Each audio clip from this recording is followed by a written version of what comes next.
খেলা মঞ্চের মুখপাত্র আমাদের প্রিয় শরীফ ওসমান হাদিকে গেল শুক্রবারে প্রকাশ্য দিবালুকে গুলি করে হত্যা করার উদ্দেশ্যে তাকে মারাত্মকভাবে আহত করা হয়েছে।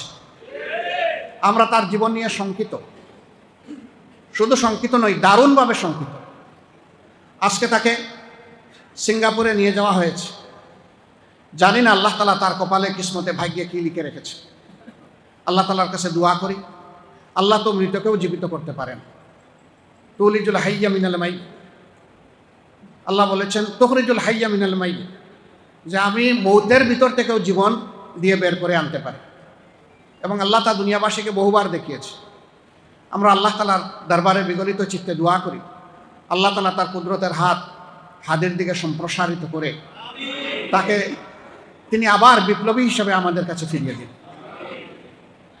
প্রসঙ্গক্রমে এখানে বলতে হয়, তারপরে এই বেদনাদায়ক কাপুরুষিত এই আক্রমণের কারণে আজকে গোটা দেশবাসী, যাদের মনে সামান্য মানবিক মূল্যবোধ আছে, সবাই দারুণভাবে ব্যথিত। তারা সকলে সমবেদনা জ্ঞাপন করছে।